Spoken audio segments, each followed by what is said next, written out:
Okay, welcome to the Opperman Report after show. Okay, a little hectic tonight, guys. Okay, I'm your after show host, private investigator at Opperman. Stop there. Okay. Is that still running? Yeah, that is still running. What's going on there? Stop that. Okay. Oh, there we go. Gotta turn the mic on. Okay, welcome to the Opperman Report after show. Hey, I'm your host, private investigator at Opperman.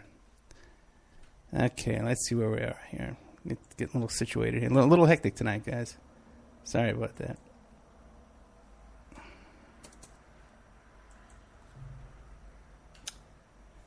Okay, let's see what's up. Tomorrow afternoon, on American Freedom Radio, 3 p.m. Pacific Standard Time, I'm going to be interviewing live Sherwood Kent. Okay? He's got a new book out from Trine Day Press. You know how we get along with those guys if they're at Trine Day. And the book is called Most Dangerous. And he's going to be an interesting guy. Okay? One of his theories, it threads through a million things here. I don't have my glasses on at this very second, so I'll put them on. One of the things here is about how he believes that 9/11 was like a ritual blood sacrifice. But there's a little bit of everything in here. Stuff about Oswald, about Elvis. So there's a ton of stuff here. And he's coming on tomorrow afternoon. You know, I got a feeling we're going to get along good. Okay? I think he's right up our alley. And I'm having trouble here opening up the chat room, so I don't think I'm going to be able to see the chat room. Oh, here we go. I'm open. Okay. All right, what'd you guys think? In the Spreaker chat room, what'd you guys think of my Bernie and Hillary impersonation? Yeah, I had a delay, too. Okay, so tomorrow we got this guy, Sherwood Kent. Then Sunday afternoon, I'm going to be interviewing Cynthia McKinney, Dr. Cynthia McKinney, the former congresswoman. And I'm hoping we're going to get a big scoop from that. By the way, too, you're going to be hearing more. Okay, very good. I'm glad you guys liked it. You're going to be hearing more of my Bernie and okay, and my Hillary impersonations. Me and Vic have a whole thing planned. It's going to be produced well. You know, we're going to do some work on this. But the only thing is, my Bernie impersonation is definitely better after I've had a couple of drinks. So we're still doing the Daniel fast. So I cannot I cannot drink during my Bernie impersonation. But trust me, it's much better after a few drinks. Okay, so we got Cynthia McKinney coming on. She ran for president under the Green Party ticket. And very funny. I'll tell you a real quick funny story before we get too far. The first time I had Cynthia McKinney on the show, I was all excited. You know, I was having a former congresswoman on the show. She ran for president, you know. So what I did was I went and I watched all of her YouTube videos, everything that was on there. So I watch her interrogating Donald Rumsfeld, you know, and she's all tough and mean. And she's like got him all. She's interrogating him, you know, and he's all squirming in his seat there. And I said, oh, no. I says, you know, what if I say something and I get her mad and she starts talking to me that way? I had only done the show for a couple of months, you know. I wasn't comfortable, you know, all that comfortable yet doing the show. So, but thank God she was a very nice woman and wasn't mean to me. As a matter of fact, as soon as I pulled up Spreaker and she put her video on, and the second I saw her, you know, she just had this big, giant, beautiful smile. She's just a beautiful woman. Anyway, she did her, just got her doctorate. So she's Dr. Cynthia McKinney now. And not the kind that can write prescriptions, though. She's the other kind of doctor. The fancy kind, you know, like with the brains. Like a PhD kind of doctor. And she did her thesis. Or is it thesis? Or, yeah, thesis, right? Or... yeah, thesis. She did her thesis on, what do you call it, COINTELPRO. So she's an expert on COINTELPRO now. So we're going to have her on, and I'm taping her Sunday, and we're probably going to have her on next Friday night. I'm taping a show for the member section on Monday with a guy named Vince Palomara. And he wrote the book called From Parkland to Bethesda. So that's like a JFK book. Okay? Yeah, doctoral thesis is what I thought too. So I got him coming on. No, I'm taping him Monday. He's going into the member section. Another show for the member section is Tuesday. Okay, got this, guys. Tuesday I'm doing a show about Abu Ghraib. So that might be the show I put together with Cynthia McKinney for Friday night. Abu Ghraib. Next Saturday on American Freedom Radio, 3 o'clock in the afternoon, I have, we're going to be doing a show, because it's a brand new audience over there, so we're going to introduce them to the story about Reverend Pinckney. So we have a guest who's a bishop, Bishop Faith, I think her name is, who's going to come on. She's an old friend of Reverend Pinckney. She's going to tell the whole story about Reverend Pinckney and recent updates, too. Things are so bad, by the way, guys, with Reverend Pinckney right now, that he's asking that people stop sending money to his commissary and don't put money on his account because they're stealing the money. So he says he's not getting the money, and he can't use that money to buy anything, so don't send him any money now. That's what he's actually saying. That's how bad things are for Reverend Pinckney. Another one who I have lined up is Ben Jealous, who's the former director of the NAACP. So I'm going to have Cynthia McKinney on and Ben Jealous, former NAACP. So I'm going to, on the air, I'm going to get both of them to talk about Reverend Pinckney. So we can get a clip, and get some movement going on that. Yeah.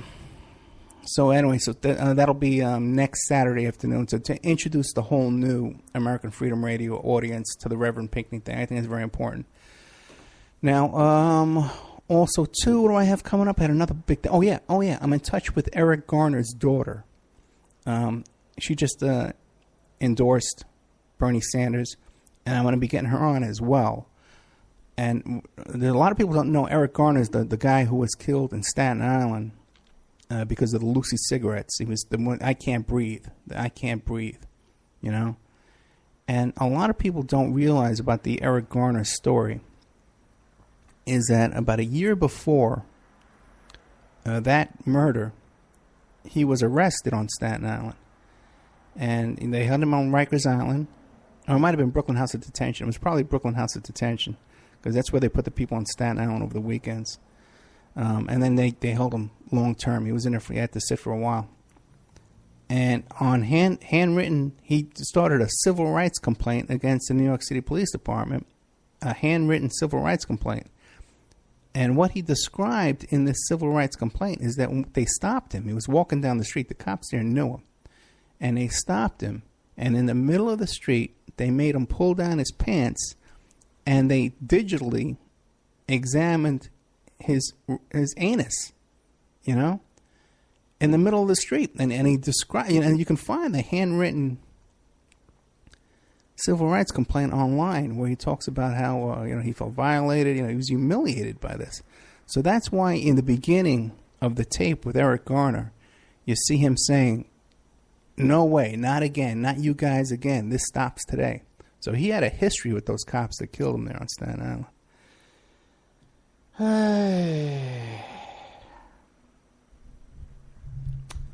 Okay, just want to get some stuff out of the way. Then I got a nice long rant I want to give you.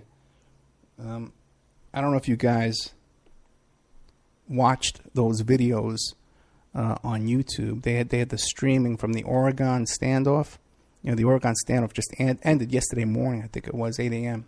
So I'm going to be giving a whole long rant about that because I'm like in shock over what I saw with that thing. Daniel fast. Today is day 9 on the Daniel fast. So I got about another 11, 12 days to go.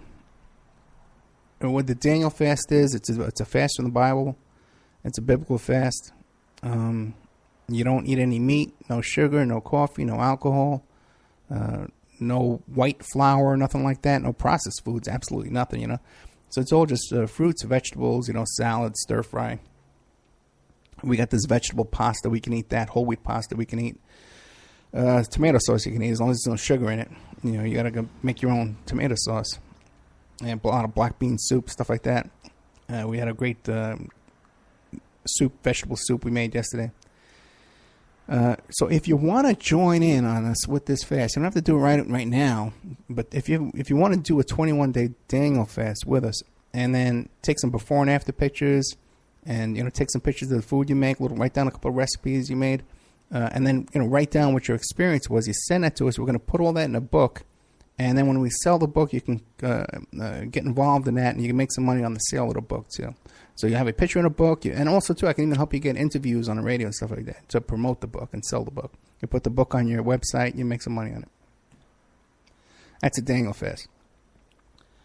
I was talking a little bit in the chat room and in my previous interview with Allison, who's a real sweetheart. That kid's a real sweetheart. And I was talking about how that night we were going to the Bernie Sanders caucus training. So me and Vic, we did. It was Wednesday night. We went down there. We got there 20 minutes early, and we couldn't get in because it was packed with people there to being trained for the Bernie Sanders caucus training. So I have don't believe what you see on the news on TV. I got a really, really good feeling about Nevada that we're going to take this state by about 60% versus Hillary's 40%. Now, you hear a lot, too, about the superdelegates, okay? Don't panic about the superdelegates, guys. First of all, in Nevada here, one of our superdelegates is for Bernie Sanders, okay? As a matter of fact, she's a Facebook friend of mine.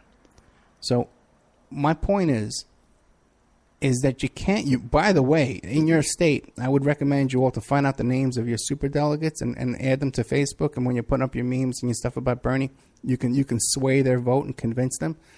This is all doable, okay? We can convince people. And there's even another thing, too, that I was going to talk about it tonight, but now I'm a little hesitant talking about it.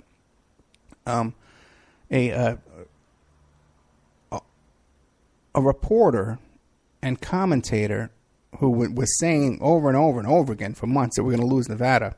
I finally got a hold of this guy, and we had a little argument. And I laid out the case to him here, because let me tell you something here. I've been to the Bernie rallies. I've been to the Clinton rallies. Bernie rally had 3,500 people. The same weekend, Bill Clinton came to town. There was only 600 people there. So we outnumber dramatically. And I've been to all the caucus trainings, and I've been doing a lot of on-the-ground research here. And I'm convinced that we're going to do very well here in Nevada. Don't be surprised. Oh boy. Oh boy. I'm already down to my. I already got down to the meat of things here. Oh boy. Okay. I want to talk about this thing in Oregon. This Oregon standoff. Might have some extra time at the end of the show. I'm going to have to talk real slow. Okay.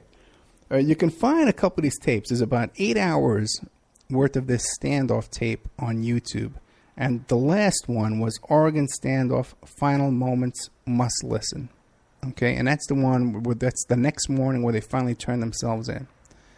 But there's also another, because the guys inside there at the refuge had a cell phone, and they were able to call out to some character who has like an internet radio show with some kind of liberty, thing. The guy uses the word liberty every 5 seconds when you listen to it. I don't know if anybody's listened to these tapes. So there's about a 6-hour one from the night before, where when the FBI first shows up and surrounds the Oregon refuge, and the guys inside all panic and they start calling out. And that all goes on all night long. And Michelle Fiore, the Nevada assemblywoman, flies out there. And then the next day, they all go to bed because they come to an agreement that the next day they're going to turn themselves in at like 7 a.m. And then it starts up again the next day. This guy's all excited because he's got this live stream and everybody's talking to Michelle Fiore. He's talking to these nuts in this refuge. And it leads all the way till the end where they turn themselves in. So you can listen to all this live. It's all available on the internet. It's on many, many, many mirrored sites all over the place. Now, I'm listening to this. And I got to tell you something. On so many levels of the things you've heard me complain over and over and over again about alternative media and this awake movement. Yeah, we'll get into the whole Pete Santilli thing being FBI too as well. Because it's all involved. It's all the same thing. It's all connected. Okay? I hope I can get my thoughts out.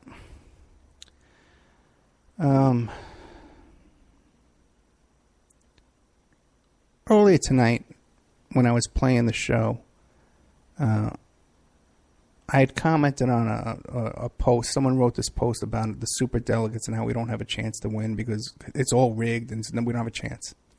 It's all controlled. And I did a really thorough reply, and I said, no, it's not all controlled. We can beat this. And here's the copy of my experience, working on the Sarah Palin investigation, working with the presidential candidates, and what I found in my personal experience in dealing with presidential candidates. And the next comment was to the original poster, "Oh, good, you're awake now."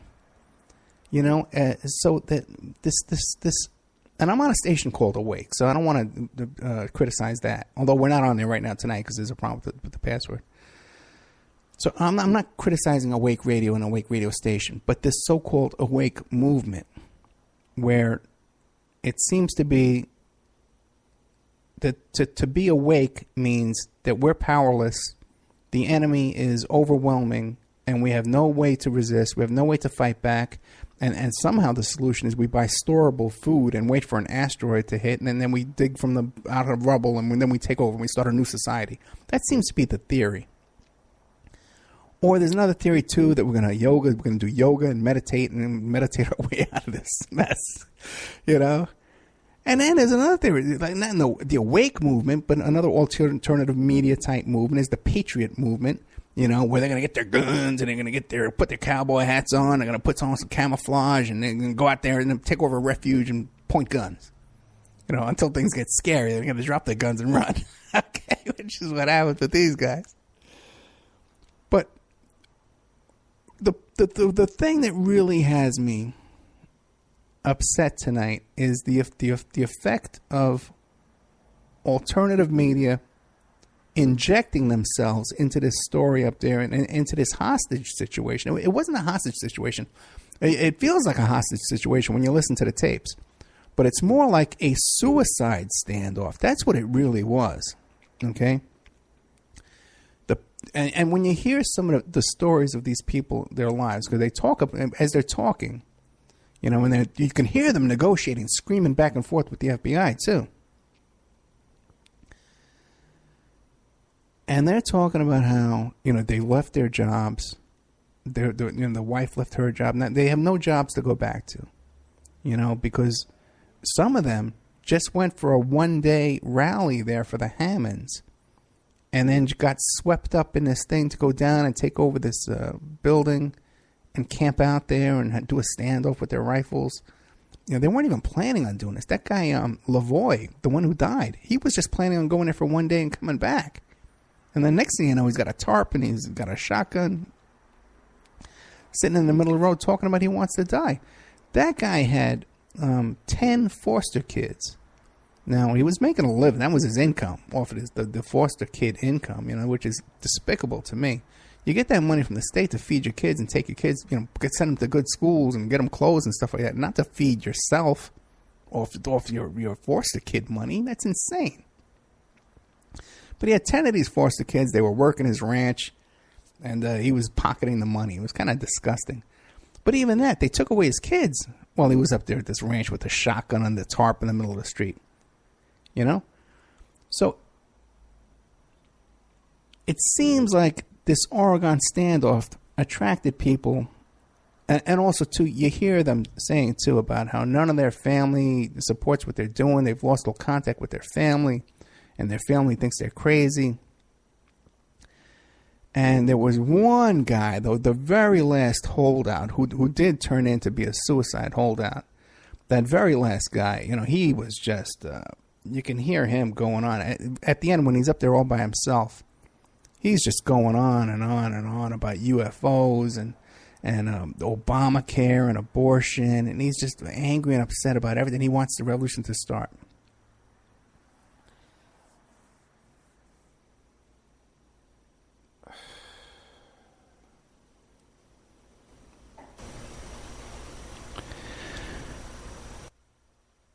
My biggest complaint about all this that I have is with the host of this radio roundtable kind of thing that was running from his computer in his home. That, you see this guy, his own, because he puts a video of himself on while he's doing this on YouTube at a YouTube live stream. The guy wakes up the next day, he was all nice and showered and shaved, brushed his teeth, drinking his coffee, all nice and healthy, looks great. Meanwhile, these guys up there at this refuge, they haven't eaten for days, they haven't slept in days, it's freezing out there. They just saw their friend die. They just saw this guy, Lavoie, die like a week ago. And everyone else fled. And these are the last 4 holdouts that were up there, the last remnant of this standoff. And this idiot sitting in his apartment there with his dad and his brother, they all live together, a bunch of weirdos talking about liberty every 5 minutes, quoting the Constitution, quoting, quoting the founding fathers' books and stuff. The guy's obsessed. No,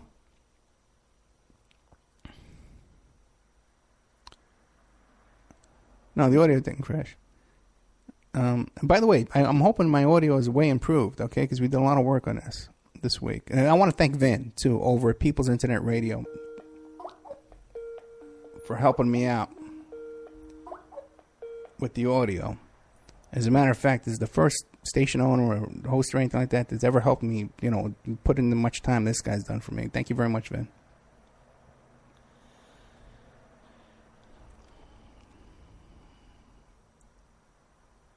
I want to, for the new people, speaking of Vin and Internet Radio, People's Internet Radio, I want to give a little background on myself.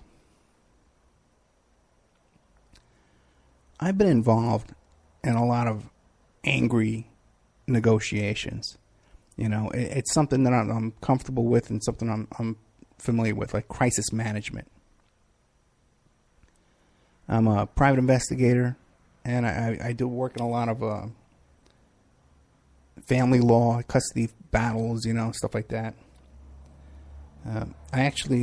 So I'm familiar with dealing with people in crisis, people that are very, very upset, and negotiating and what do you call that? Like de-escalating emotions in a crisis situation. Back in the 80s, I owned a nightclub in Manhattan. Okay, and then we had a bunch of partners that owned this club. I only owned 10%. By the way, everybody thinks I owned the whole club. I only owned 10% of that club. Still made a fortune. It was a great time. But there was a bunch of partners involved. And it was all cash business. So we would get there at night, like 3 o'clock in the morning, to count the cash, and we'd split up the money. And because otherwise, you'd show up the next day and, we didn't make any money last night if you weren't there. That's how bad things were toward the end. It was just a crazy situation. And there was a little period of time there where people were leaving the club and they were getting stuck up and robbed, and we thought other people were setting us up, and they were setting me, we were setting them up and they were setting me. There was a lot of antagonism between the partners in this club, and I was the guy who was negotiating everything, keeping everything calm.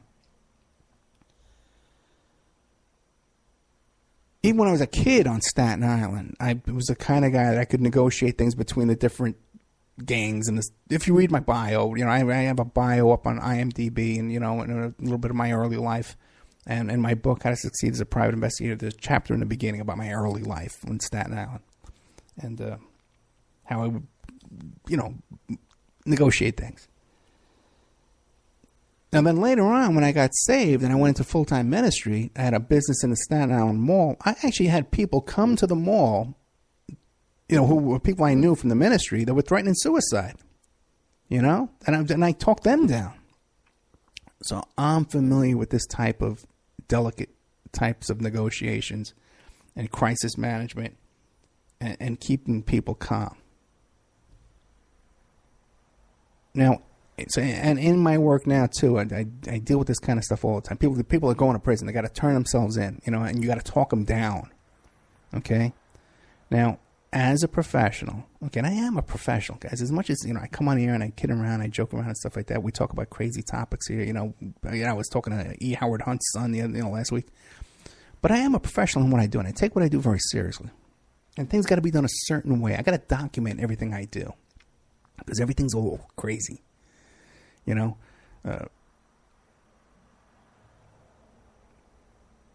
there's a lot of things as a private investigator that you can't do. Okay. One thing is you can't give legal advice. A lot of PIs and accountants, by the way, too, get in trouble for what's called UPL, unlicensed practice of law. You're giving legal advice to your clients. Your clients rely on it. Now they come back and they can sue you for that. And you're not covered on your insurance. You got to be careful about these things. You can't do these things. Another thing you cannot do is you cannot advise someone in the furtherance of a commission of a crime. If you can have a client who committed a crime, okay, and they come to you, Ed, I did this crime. Okay, I don't have to turn them in. But I can't help them dispose of evidence. I can't help them. I can't encourage them to commit a crime. I can't encourage them to destroy evidence. I can't interfere with a police investigation. If there's a police I can't interfere with an investigation or a federal investigation or a police investigation. I tell the story a lot of times. It's kind of a funny story where one of my clients, they wound up on Radar Online and TMZ because the guy's wife was missing and he thought she was abducted, and it turns out she ran away with some rock star. And I got involved in this, and I was trying to locate the wife, and we were able to get the FBI involved. And while I was working on this, suddenly the FBI's calling me up saying, hey, you're interfering with our investigation. So I had to back off, even though I'm the one that initiated everything. So you got to have professional standards in your life, okay? If you're going to work as a private investigator, you want to be respected by your peers. But it's the same thing as well if you're going to be in the radio host business. Now, I'm listening to this guy, and he's has an open live stream from these Oregon militia people in a suicide standoff. Let's call it what it was. These people were suicidal, especially that last bunch. That last 4 that was left up there, this was a suicide standoff, guys. Now, you got these guys here. They just saw their friend die a week ago. They're in there. They're armed to the teeth. They haven't eaten. They're not bathed. They haven't bathed in a week. You listen to them talking. They haven't taken a shower in a week because they got no heat. They're scared. What are you going to do? You can't just leave them there. You can't let them leave with their guns and get in their car. What if they're going to drive up next to somebody and start shooting at them, because they're all fried up and they think the person's an enemy or an FBI agent or whatever? They at that point, they need some kind of supervision. Now, I'm the last guy to say we need the government to be supervising people, but what are we going to do? You got people that are out of their minds at that point. I'm not saying that their cause isn't right and we shouldn't resist the government and all that kind of stuff. Or I'm not talking about what the Hammonds or even the Bundys, what their gripe is over in Nevada. I'm talking about when you got people that for a month have been camping out and they're paranoid. They just saw their friend died. They got guns and they're paranoid, ranting and raving. There's videos of these guys ranting and raving. Okay? But the thing is, for this radio host, this internet radio host, to insert himself into this is completely irresponsible. Okay? Now, I can see having a live stream with these people, giving them the equipment. Okay, so that they can stream out live. But what this guy was doing was he was egging them on. By the way, I'm surprised that this guy's not going to be arrested, this radio host, and some of the other callers that were calling in. Okay? And Michelle Fiore. Okay? Oh, man. What's going to happen with her? Let me give you a little background here. Michelle Fiore is a state assemblywoman. She's not a congresswoman. She's running for Congress. She only has $5,000 in her congressional campaign fund. Okay, Michelle Fiore she's a Facebook friend of mine too as well. Okay, and I'll disclose this. A couple of years ago, when I was in financial trouble, Michelle Fiore was very nice to me, and I needed some work, and she gave me some work. It was to do some landscaping type work. You know, back then when I had the Jeep and we needed extra money, I would go out and I would do landscaping stuff, you know. And so I needed money. She was very kind. Okay. But Michelle Fiore is a state assemblywoman. Okay. Now, people see that, well, a state assemblywoman, that's a big deal, right? A state assemblywoman, what they do is they cover a district in town. So she covers, her district is a section of Las Vegas. I think it's Las Vegas. But it's a section, you know? And then, you know, they have those, it's not like a square mile thing, because you know how they gerrymander, you know, when it's all like, you know, like a picture of a blob or a, you know, it's all, you know, gerrymandering, you know, because it's all rigged. But anyway, she's in charge of a district. So if you live in that district and you have an issue, you call up your assembly person. Here in Nevada, okay? You call them up and you say, listen, I got a problem. Let's say, you know what? I got a business here in town, and people are going through my trash and taking out aluminum cans. So can you pass a law that says it's not legal to collect aluminum cans out of there? And they say, oh, yeah, I'll write a bill, and I'll put it before the state legislator and see if it gets passed. Now, here in Nevada, this isn't a big position, okay? You know, you meet these people all the time. You know, people in my church are state assembly people. It's not a big deal, okay? And even when you guys know that when I was in trouble and I had my case, you know, with the custody thing, and I was trying to get a judge removed, and then I had problems with the Nevada Board of Psychological Examiners, I went to the governor. I went to a lot of people. I even went to Cynthia McKinney. I went to a lot of people looking for help, okay?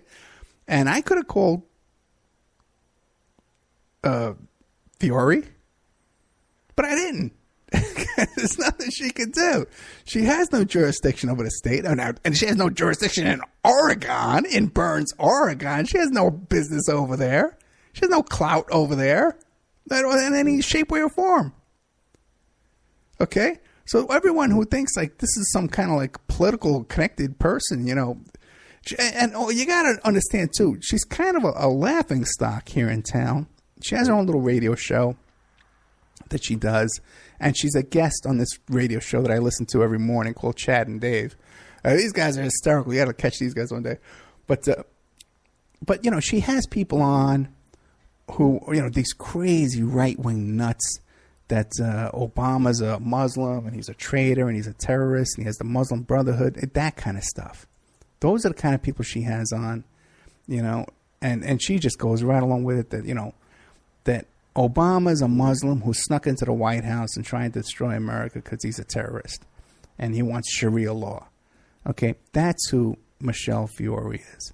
Not that she's not a nice woman and her family aren't nice people, but in no way are these the kind of people that I would go to seeking help.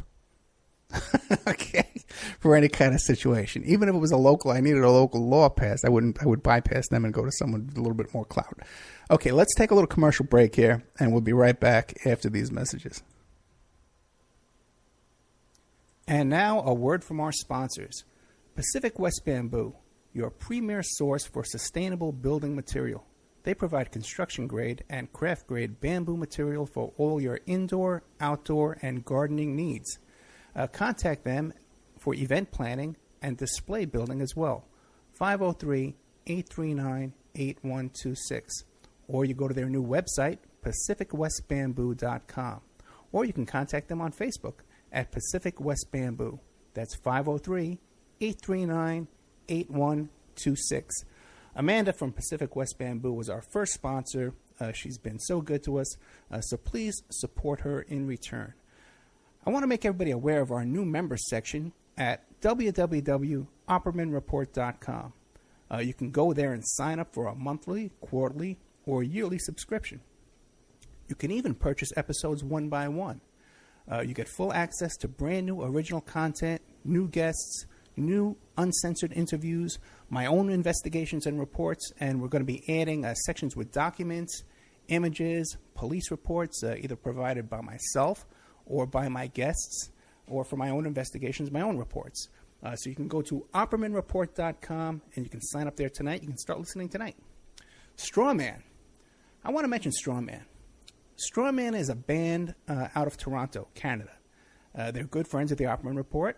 They're a trio of guys who share the same mindset most of us here do, and they put that energy into their words and music. So check them out at strawmanmusic.com and drop them a line to let them know that you heard them here on the Opperman Report. We'll be doing an interview with Sean Duffy soon.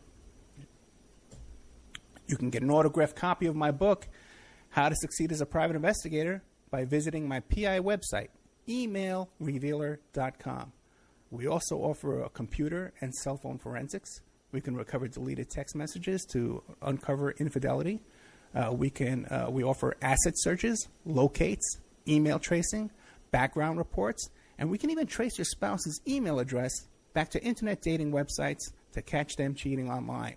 You can reach us at 800-572-9762, or you can email me at emailrevealer@aol.com.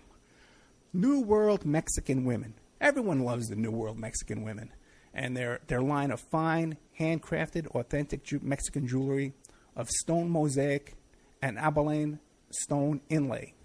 In their first book, titled New World Mexican Women, available on lulu.com, they teach you how to make this jewelry, and they have a collection of love letters to their men from their hometown that have immigrated to the United States to find work. They have also published a new book entitled Azuquina to the Rodeo.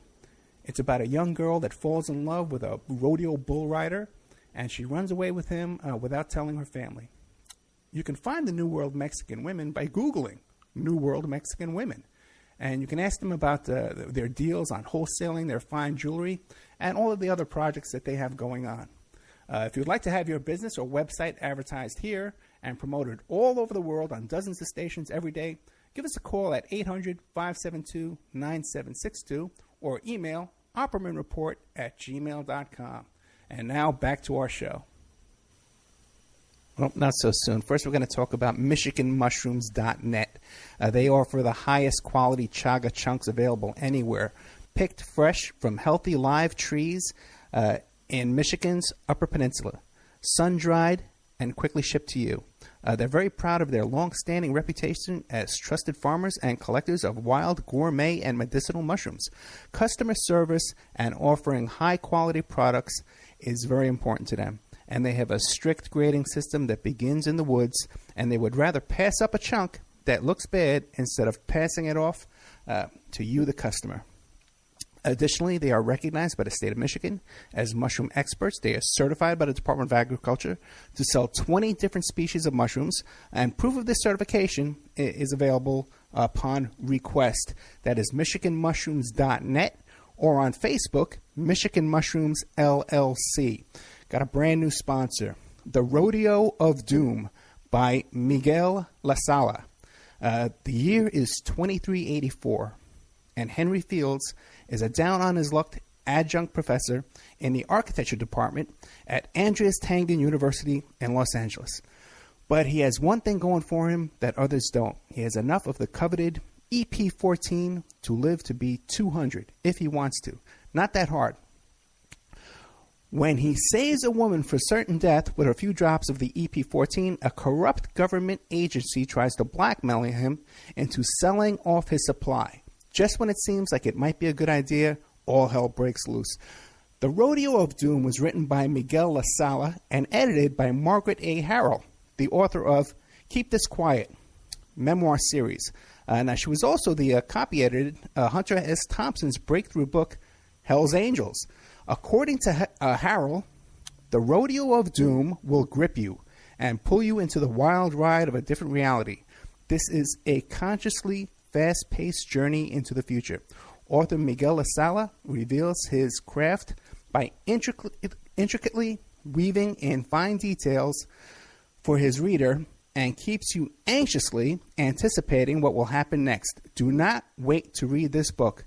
There will surely be more to come from this author. The Rodeo of Doom is available on Amazon.com, and there's a link to the Rodeo of Doom in the Opperman Report bookstore.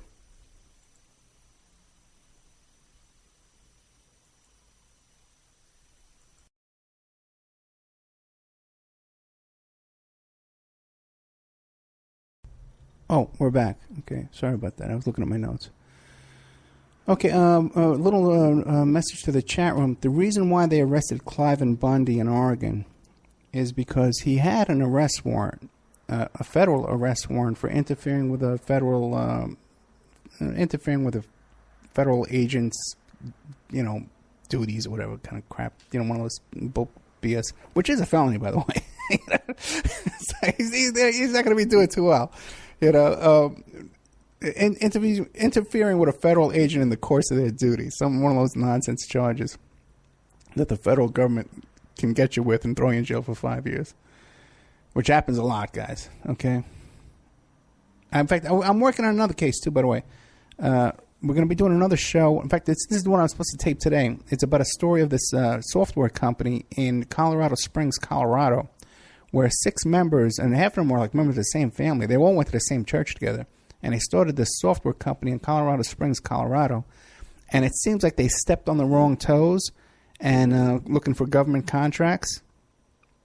And these guys got raided by the FBI over a debt to a staffing company. They had hired a bunch of temp workers, and they owned the temp worker company a bill. And the temp worker company had a friend who was a federal prosecutor, Department of Justice prosecutor, and complained to him. He went to the prosecutor's office, wrote up a complaint, and the FBI raided them and arrested these guys. These guys are in prison, federal charges. Okay, so we're going to be doing a show about that. We're supposed to be taping that today. In fact, they were supposed to go on the show tonight, but we couldn't get that one together either. It's been a hectic week. I had to take a class this week, and then I've been working on this job, cell phone forensic job. It's a nightmare, and I've been on the road a lot. It's just been a crazy week. But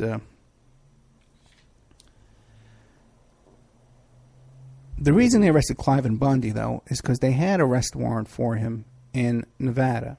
Now, a lot of people think, well, if you have an arrest warrant, they know where he lives. Why don't they go pick him up? Because the charges aren't serious enough.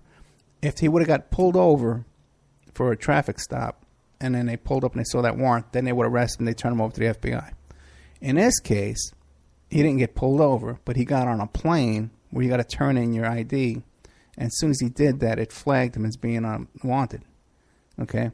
So as soon as he got off the plane, they grabbed him. Plus, I'm sure there was all kinds of extra alerts with the airports for the whole Bundy clan, anybody named Bundy. And they probably had a whole list of names for people who were involved in this Oregon standoff. So now the thing is,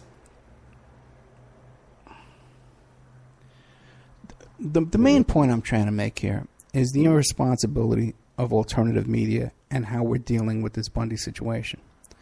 Now, I complained previously on a couple of shows about how we did a show here with a gentleman, Dave Miller, who knows the Hammonds. The Hammond daughter, Mary Hammond, is part of his missionary. He's a missionary down in Mexico right now, doing a mission in Mexico. And she's part of that mission. So she's from Burns, Oregon. She was part of the Hammond family. She lives on that ranch. So he knew them. Did a show with him. Some other alternative media host heard my show. And then they did a round table that night where they just started making up crazy stuff about that there's arsenic and there's minerals underneath the Hammond Ranch, and the federal government seized their land. All nonsense, made up out of nowhere. The stuff they read on before it's news. Just crazy stuff. And they want to dig up the arsenic, give it to the Chinese, so the Chinese can put it in chemtrails and kill us. This is what people are reporting on the air. Insanity. That they're making up as they talk.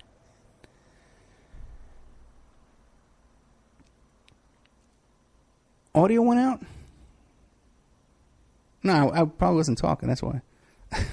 Okay. No, that's because when the commercial went off, I wasn't paying attention. Okay. Now,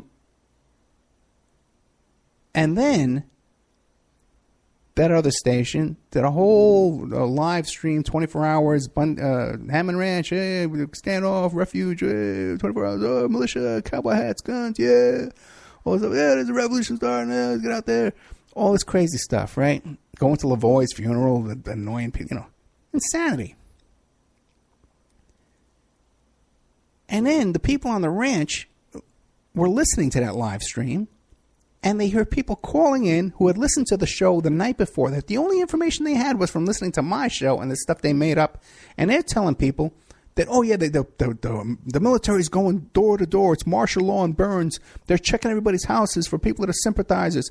The people there, the people at the refuge are hearing this and thinking it's true. One of these guys, who was the last one to leave today, this was a suicide standoff. This guy tonight is on suicide watch in the jail. I guarantee you that, because I listened to it. And they left. The first 3 people left. He was the last one that was supposed to leave, and then he said, "That's it. I'm not leaving. This is my standoff. I don't want my tax money going to pay for abortion. I don't want Obama with death panels. I don't want Obamacare. They're coming to take our guns." Then he starts talking about how he believes in UFOs and there's secret technology and all this stuff, that we all hear on the radio, and we give it a lot of credibility. And I did too. But after you start meeting these people in real life, I've found that I do not believe half of the sources that are on these radio stations. Now, 20 years ago, this all started with Art Bell.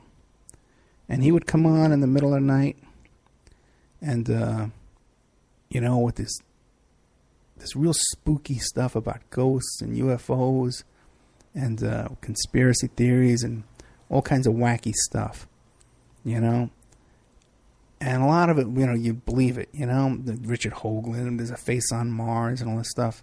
Then you start meeting these people, and you find out they really have no background, they have no credit, no credibility, little by little, And I knew Art in those days, and during the Art Bell lawsuit, he was calling me up, 4 or 5 times a day, because I negotiated the Art Bell lawsuit settlement back in 1997. And I asked him, I said, what do you think about, because we were talking about Heaven's Gate. Remember how people thought Heaven's Gate, there was a meteor was coming, and he was doing that show about the meteor was going to crash, and then the Heaven's Gate cult, they killed themselves.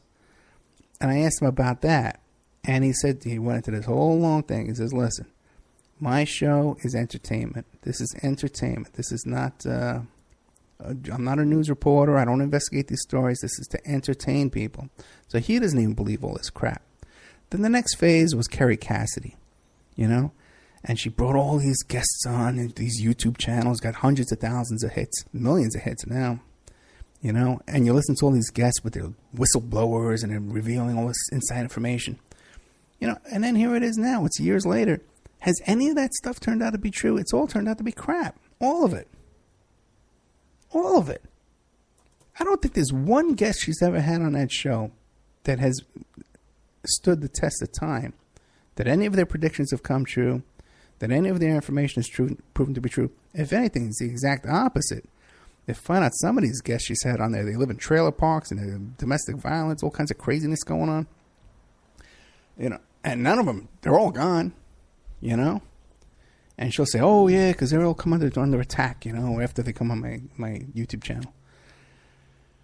But you got people now, and now then you got Alex Jones came along, this extreme, and he seems to be some kind of paid shill.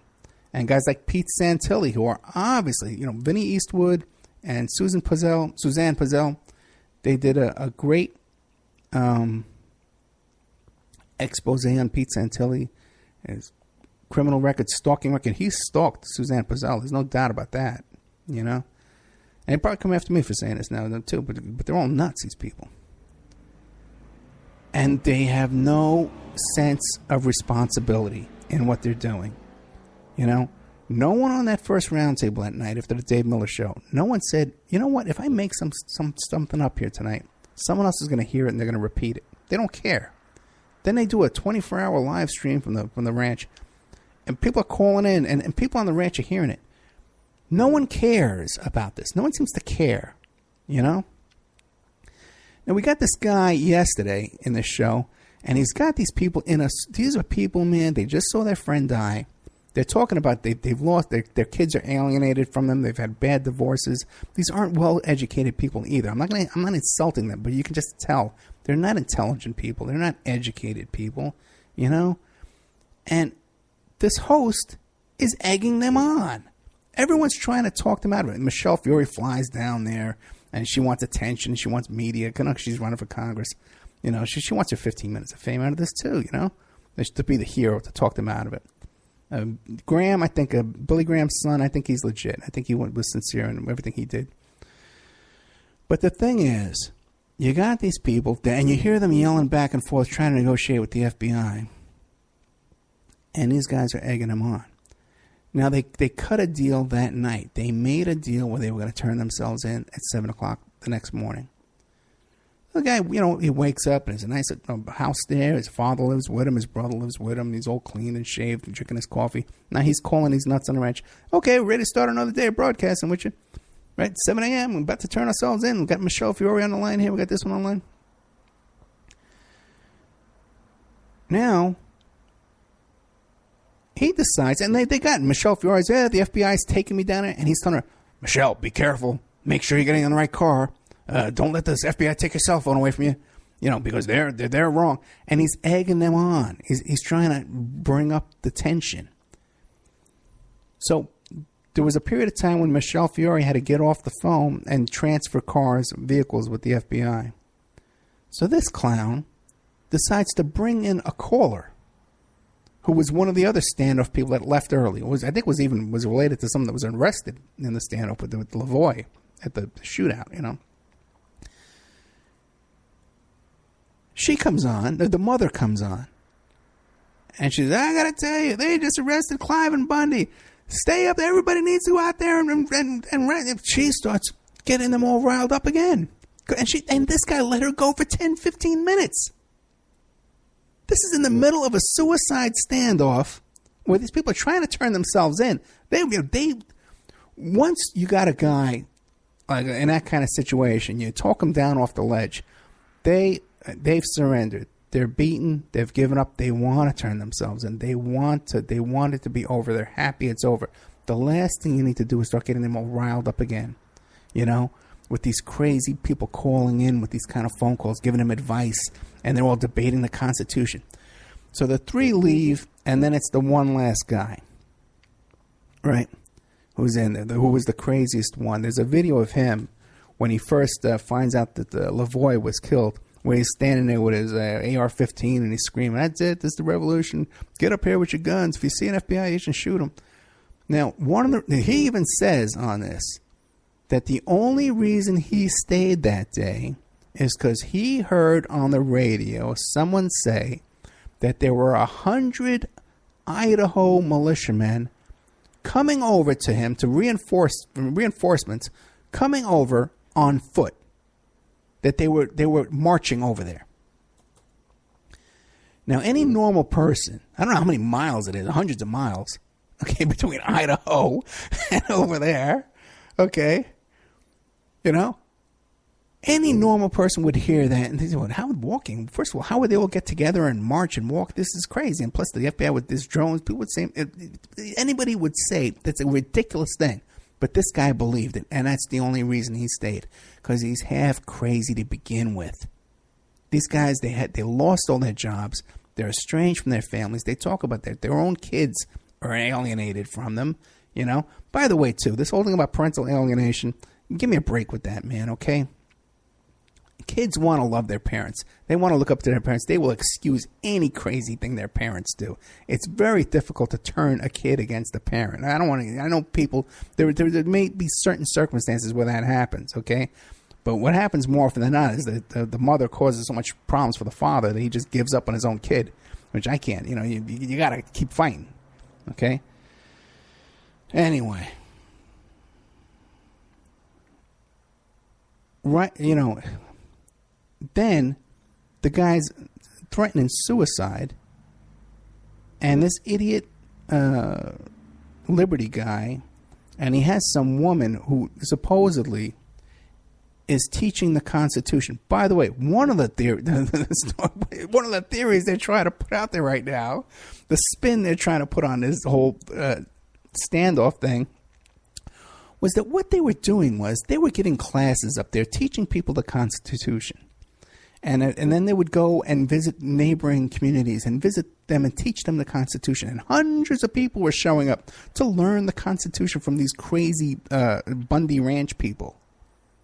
You know, because they're constitutional scholars now, teaching the Constitution and how the federal government has no right to take land, you know, and grazing rights and all this kind of crap.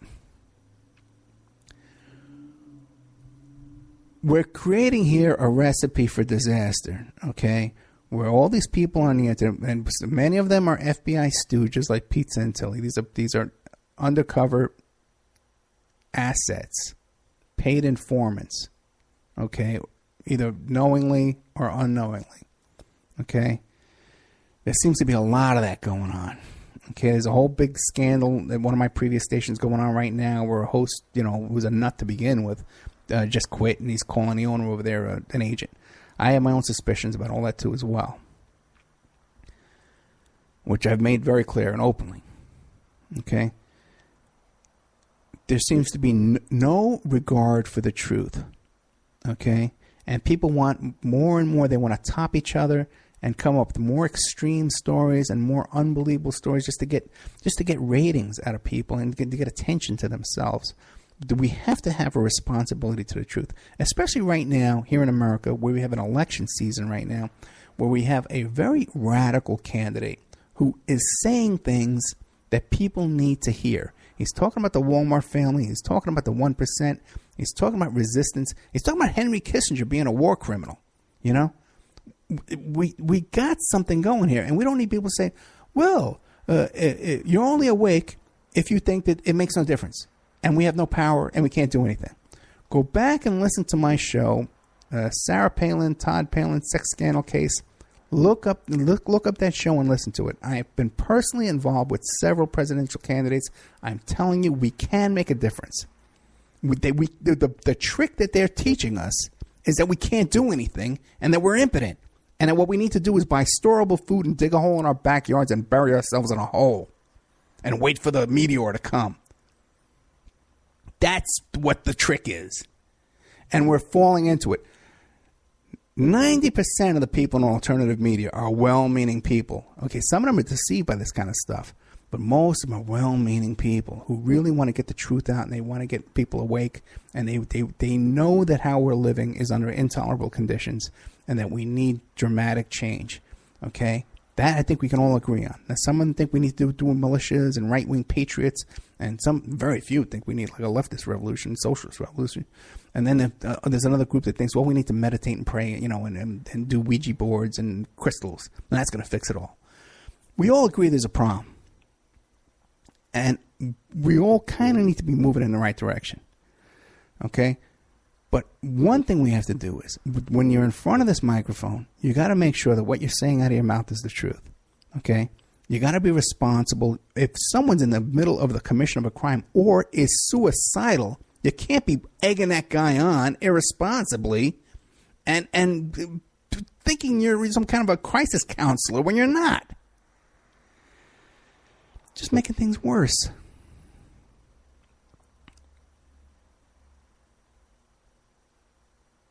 We're down to the last couple of seconds in the show. In fact, 1 minute. Okay? So I don't think I said it tonight, but you guys, I'm putting a lot of new shows in the member section. The membership has dropped off drastically. Okay, a lot of people are complaining about the audio. I've done a lot of work this week to fix the audio. I stretched so thin, you have no idea. Okay, trying to keep things going, keep things afloat. So now I got the 2 shows I'm doing now, plus the member section. We got to have some subscribers or donations to keep this going. Also, to subscribe to Ed Opperman YouTube channel and Spreaker.com. And if you follow and like and stuff all like that over there and watch the videos and don't click the skip ad, that'll keep things going as well. Next Friday night, I got a whole bunch of shows lined up this week. I'm taping almost every single day, okay? And plus, I'm trying to get in some other Bernie supportive shows, impromptu shows. So keep an eye on Spreaker, Spreaker channel, Ed Opperman Spreaker channel, Opperman Report. And if you follow me on there, you'll get an email when I do an impromptu show. Because I'm going to be doing a lot of them until February 20th. All right, guys. Good night. Sorry I'm a little disjointed tonight, a little distracted, but thank you very much.